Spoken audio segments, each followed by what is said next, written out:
Well, good morning, Jean. Good morning. Thanks for being here today. What is Prescott to you? What makes Prescott home? Prescott is a wonderful small city. I wouldn't call it a town anymore. Right. It's grown to the point where it's more sophisticated, and we have wonderful quality art here.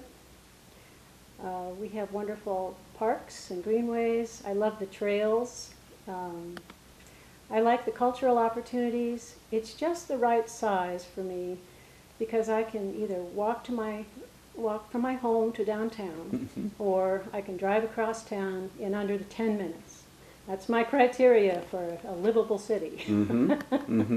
I need to be able to walk or drive without feeling like I'm spending too much time in the car. Right. Well, any town, any city, big or small, has challenges that it faces. What would you say are Prescott's biggest challenges right now, and how would you deal with those? I think the biggest challenge is making progress within the financial means that we have. The city is pretty constrained under its budgetary system, which is controlled by the state law. So we have to be very creative about finding solutions to challenges, finding ways to develop that are sustainable, finding ways to fix our roads and repair our infrastructure, as well as bringing in new amenities, improving our parks, making more pocket parks, green spaces for people to gather, improving the walkway and bikeway systems. Those are going to cost money, and we've got to be creative about finding other sources of revenue. So, those are challenges. What would you say are our biggest opportunities? Well, I think our biggest opportunity is the setting in which we live. We have such beautiful scenery around us and interesting rock formations. Frankly, one reason I moved here is because I love rocks. Right. And granite is my favorite rock.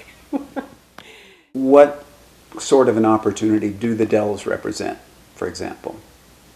The Dells, to me, represent a revenue-generating opportunity for the city. If the city were to acquire that 84 acres and enter into a public-private partnership with a nonprofit organization that could develop a resource center, an environmental education center, kind of a beginning point for entering the trail system. And I see other recreation opportunities there besides the hiking trails that are already being built in the Granite Gardens area. I would very much like to see accessible paths for people in wheelchairs and in walkers. We are a population that's aging, and I love recreation. I don't ever want to quit, even if I have to be out there in a walker. I want to be outdoors. I want to hear the birds. I want to see the leaves grow on the trees, and I want to see the water in the creek in the spring. So the Dells present to me not only an opportunity to preserve the natural beauty, also the historic character and the cultural character of it, but a future economic opportunity for the city. Tell me a little bit about what you would bring to the council that's not there now. With my background in government and law, I would push persistently and consistently for more open government. Not just between the council and the people, between the government and the people, but among the council itself and the way it relates to the staff. Right now, my understanding is that even members of the council have limited access to information that is available at staff level, is in the process of development, and it would be very good to know what the thinking is of the staff before they actually make their final PowerPoint presentation and then ask the council to vote at the same meeting on the issue. Right. I would like more time to study the issues before being asked to vote on it. And I would bring to the council a voice that is more knowledgeable about process of government. I would raise openly issues of why wasn't this presented before, why weren't we informed. I would need to talk with the mayor and the city manager. I'd like to see some differences in the way they develop the agenda. I know this is dictated by city charter, but there are opportunities for communication to improve between individual council members and the mayor and the city manager. Mm-hmm. You talked a little bit about the relationship between the city council and city staff. How about with other entities? For example, local nonprofits or the county government, the state government, and the federal government. What's the proper relationship between all of those different entities? Can Prescott do it by itself? Well, the simple answer to that question, the last question, is no. We need collaboration among all government, all levels of government, and with the nonprofits that are here in Prescott.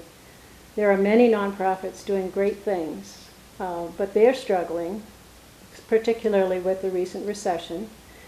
I think we need to work together on things that are important to the community, things like safe alternative transportation, development of and improvement of the greenways, acquisition of open space even.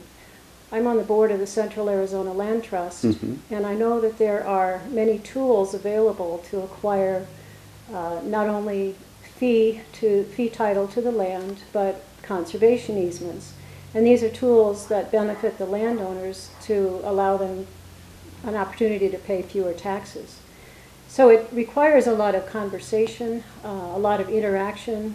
The mayor and the council have to be willing to communicate with nonprofits and with other governmental entities. I was very disappointed to see that the council is not funding its membership in the Citizens Water Advisory Committee. That's the very kind of thing that Senators Flake and McCain are encouraging us to do. Water is one area where we're going to have to collaborate because Chino Valley, Prescott Valley, the tribe, Prescott, we're all in the same AMA. We all share the same water. And we've got to get it together before we can really move forward. The main instrument for working with other governments is called an intergovernmental agreement. And those are developed through a process of sitting down at the table, each party identifying what's important, what their goals are, what they can assist the other entity with, and what they need from the other entity. And we just need more of that, more conversation. Talk more about water. We can't make more. You know, we have a limited amount.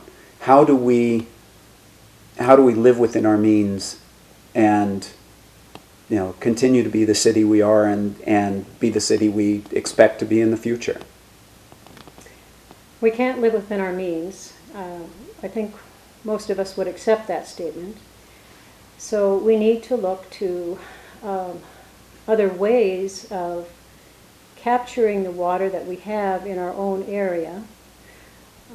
We do have the Big Chino, the rights to the Big Chino, but even though we have the legal right, I'm not sure it's the right thing to take water from another watershed and to take it away from the headwaters of the Verde River, which downstream is a wild and scenic river, and the only free-flowing river left in Arizona.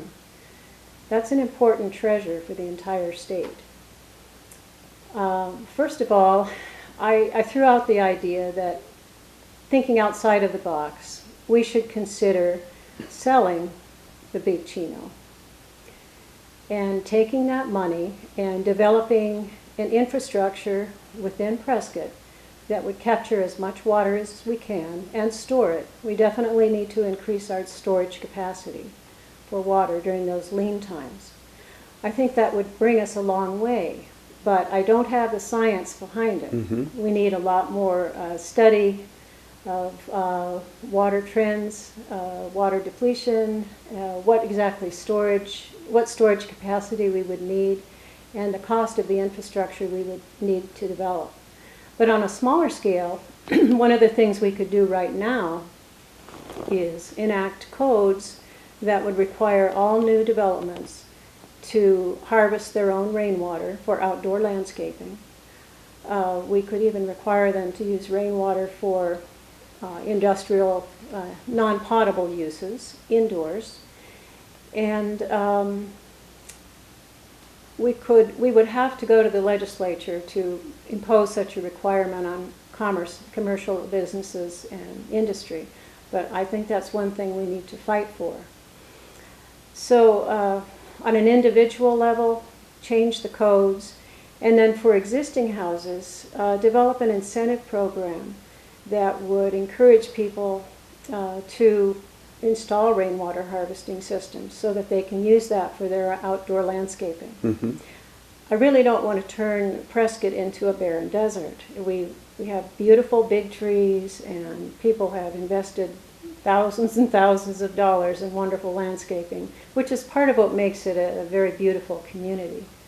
So it's a matter of finding the right source of water to maintain the vegetation and the beauty that we have. Making choices among all of these different competing demands on the city, fiscal demands and legislative demands and other things. It's all about priorities and figuring out what things they should go after. How do you go about judging among the different competing priorities that are before the Prescott City Council? How do you weigh those things and decide who gets money and who doesn't? One thing I would change is the process, or I would try to change it. Right now, the council is presented at the last minute with a budget that's been developed by the staff. It's the city manager's budget by charter. But the city manager should be consulting with the council very early on in the process in January about what their priorities are. The city manager should be holding special meetings, retreats, and I understand this year for the first time the council has held caucuses that are focused on specific subject areas. That idea needs to be further developed so that the council is able to express its priorities. Now, as far as how I would balance priorities, I do have my own list of priorities, and certainly public safety is at the top. I think maintaining our infrastructure for sewer, water, and trash collection is number 2. That's one of the essential services that people expect out of a municipality. Number 3 is more emphasis on implementing and following our plans. In the late 90s and early 2000s, the council had committees of people that worked very hard on developing a variety of plans. I don't see that the council now is following those plans. I would want every action of the council to be justified by how it compares to what the plan recommends. And that's not happening. So I would put a lot more emphasis and raise the stature of planning, because we really need to take action that thinks ahead. It's not just about today or today's generation. I'll be gone in probably 30 to 40 years. But I do care about my children and their grandchildren and future generations. Someone long time ago thought ahead in this country. Think of our forefathers developing the Constitution and the Bill of Rights, which we still have today. Without that kind of forethought, we wouldn't be the strong country we are today. Same thing with a municipality or any community. The people today need to think generations and generations beyond. So we've talked about a lot of different subjects this morning. Is there anything you'd like to add? Is there something that just is burning in your heart that brings you to this race? Well, there are a number of things, really. Having been a government employee for most of my career, I know how much work goes into being an employee. I know the public perception is that the employees are slackers and they get paid no matter whether they work hard or very little. But that is definitely not my impression of the people in City Hall. There are some very good people working there. They work hard, and I think they deserve to be valued. Particularly important, as we've learned recently, is the value we should place on those who are in the line of duty, putting their lives at risk to keep us safe. We take for granted what they do. We take for granted the police officer who's out on the street and at any minute could be facing death. We take for granted the firefighter who may have a lot of downtime, but once that call comes in, they're expected to be out there facing danger, using everything they know in their training, but making instantaneous decisions in order to save people and structures. So yeah, that was one of the important issues to me, putting more value on public employees. And the second one that really got me interested in running for council was the process by which the council decided to stop negotiating with the owner of the Granite Dells property. I know it's an important property. I know there are ways to acquire it that aren't going to cost full market value. I know there's money in the budget to do it. There's just an attitude that, well, he bought it for X amount of dollars, bought it for $60,000, we're not going to pay much more than that. There's also an attitude that the county assessor has valued it at a certain level, and we're not going to pay the appraised value. But there's a big difference between the county assessor's appraisal and a fair market appraisal. And as I said before, there are lots of ways to negotiate tax benefit acquisitions for the landowner. Tell me a little bit about what brings you to Prescott, and when were you first here, and what's your history both with the city and what was the life journey that brought you to this town?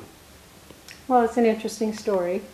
I first came to Prescott in 1992, the year that I moved to Arizona. I moved to Flagstaff, and I brought my children over here to the Charlotte Hall Museum, and just to see the town, because people had told us it was a great place, you've got to go see it. It's got a wonderful downtown, it's very historical, and there's some good museums. So we came over for the day and really enjoyed the environment being here. And over the years, through my job with the Coconino County Attorney's Office, I developed relationships with my colleagues in the County Attorney's Office here, and have come here every year for the last 13 years for our annual public sector law conference, and spent some time. It gave me an opportunity to spend 4 to 5 days just wandering around downtown and enjoying the trails and in between conferences. I just like the ambiance, the environment, and I like the people. I like the demographics here. I spent 20 years in Flagstaff, and I love Flagstaff, but it's a college town, and it has a very different feel. The retail sector is all geared toward 20-year-olds. My husband and I recently went into a wine loft bar there, and there wasn't any music playing, and so he asked the bartender if she knew of any places that were playing jazz. And she took one look at him with his gray hair and his gray beard and said, well, you can go down to the Ambets. We were a little offended. But here you can go down to a bar or a restaurant. You can hear good music, live music, something I really enjoy about Prescott. The reason I moved here really is to join with my husband, with whom I had developed a relationship about 5 years ago. We actually met online, and I was interested in finding a co-housing community as a place to retire. And I found his name as the founder of Manzanita Co-Housing Community. I called him up, and he invited me to come over, take a look, and he actually put together a dinner of people from the community so that I could get a feel for who lived there and what life was like. And I instantly just fell in love not only with him, but the community and the bigger community. Right. And he was really excited about it and showed me, the trails and downtown nightlife, and it was a big, easy sell. I moved to Prescott full-time in March of 2012, and I commuted between Flagstaff and Prescott for a number of months before I finally retired. But I'm no stranger to Arizona government. I worked for 20 years, or almost 20 years, in the Coconino County Attorney's Office as the Chief Civil Deputy, advising the Board of Supervisors there and the county departments. So I have a very solid understanding of Arizona law in the government context and the laws that constrain and enable what government can do. And prior to moving to Arizona in 1992, I lived in Wisconsin for 6 years in a small Rust Belt town called Beloit, and I worked for a liberal arts college there. I was primarily college legal counsel and fundraising in planned giving. And I had the opportunity to meet many wonderful alumni who had grown up in the post-war World War II era and gone into industry in the 50s and had accumulated a lot of wealth. And it was a lot of fun to work with these people in planning how they would give to the college, planning their estates, and finding ways for them to benefit tax-wise and for the school to benefit. Before that, I worked in the Missoula County Attorney's Office as a deputy, again in the civil division. And my primary role there was in land use planning. So I learned a lot about the constitutional constraints on land use planning and the whole field of planning. And actually I got into that role because right out of finishing my master's degree, I got a job in the planning department in Missoula, Montana. And Missoula and Flagstaff are similar to Prescott in that they are evolving western cities.